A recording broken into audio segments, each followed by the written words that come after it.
আমাদেরকে যা নিয়ামত দিয়েছেন সেই জন্য শুকরিয়া আদায় করা, আবার শুকরিয়া আদায় করতেছি বলে আলহামদুলিল্লাহ। আলহামদুলিল্লাহ। হাজিরিন, আমি আপনাদের সামনে সূরা সফফাত, সূরাতুস সফফাত এর 100 এবং 101 নম্বর আয়াতে কারিমার মধ্যে হযরত ইব্রাহিম আলাইহিস সালাম দোয়া করতেছেন, মিনাস সালিহিন, আমার কাছে দোয়া করতেছেন। সে বলতেছে, রব্বি হাবলি মিনাস সালিহিন, আল্লাহ গো আপনি আমাকে নেক সন্তান দান করেন। কি সন্তান? নেক সন্তান। আমার আল্লাহ তাআলা বলেন, আমার নবীর দোয়া আমি কবুল করলাম। ফাবাশশারনাহু বিগুলামিন হালিম, আমি তার সুসংবাদ দিলাম, একটা নম্র, ভদ্র, ধৈর্যশীল একজন ইসমাঈল আমি তোমাকে উপহার দান করলাম। সুবহানাল্লাহ, সুবহানাল্লাহ। আল্লাহ দোয়া কবুল করে, কি করে না? করে। জাকারিয়া আলাইহিস সালামের দোয়া কবুল করছে, আল্লাহ তাআলা ইব্রাহিম আলাইহিস সালামের দোয়া কবুল করছে, কিন্তু দোয়া কি করছে? নেক সন্তানের ব্যাপারে। শুধু সন্তান হলেই চলবে না।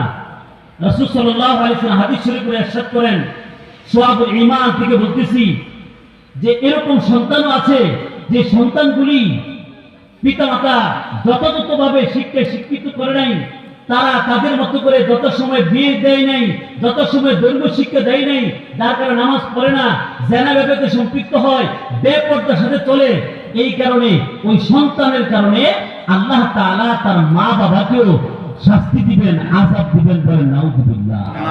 নেক সন্তান যেরকম দৌলত জান্নাতে যাওয়ার মাধ্যম, আল্লাহ রাসূল বলছেন, ইজা মাতাল ইনসান ইনকাতা আনহু আমালু ইল্লা মিন সালাস, মানুষ যখন মারা যায় তার আমলের সব দরজা বন্ধ হয়ে যায়, কিন্তু তিনটা দরজা খোলা থাকে।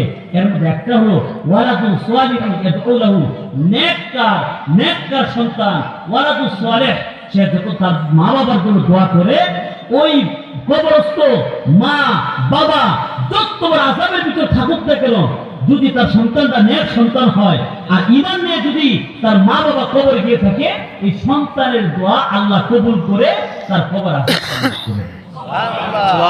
সুবহানাল্লাহ, বলেন না সুবহানাল্লাহ।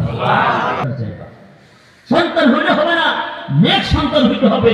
এই জন্য নিজের ব্যাপারে শুধু চিন্তা করলে চলবে না, সন্তানদের ব্যাপারে চিন্তা করতে হবে। এটা রাসূল বলছেন, রাহিমাল্লাহু ওয়ালিদান আ'আনা ওয়ালাদাহু আলা বিররিহি। মুসানিদ ইবনে আবি শাইবার হাদিসের মধ্যে রাসূল সাল্লাল্লাহু আলাইহি ওয়াসাল্লাম বলেন, আল্লাহ তাআলা ওই বাবার উপর আরশে আজিম থেকে রহমত বর্ষণ করে। কি বর্ষণ করে? রহমত। কোন বাবার উপর রহমত বর্ষণ করে? আ'আনা ওয়ালাদাহু আলা বিররিহি, যেই বাবা তার সন্তানটাকে নেককার বানানোর জন্য অর্থ খরচ করে, নেককার বানানোর জন্য নেককারদের প্রতিষ্ঠানে দেয়, নেককার বানানোর জন্য নেককার মানুষের কাছে হস্তান্তর করে, এই চেষ্টা যে বাবা করেন, ওই বাবার উপর আল্লাহ তাআলার পক্ষ থেকে রহমত বর্ষণ হয়। সুবহানাল্লাহ, বলেন সুবহানাল্লাহ।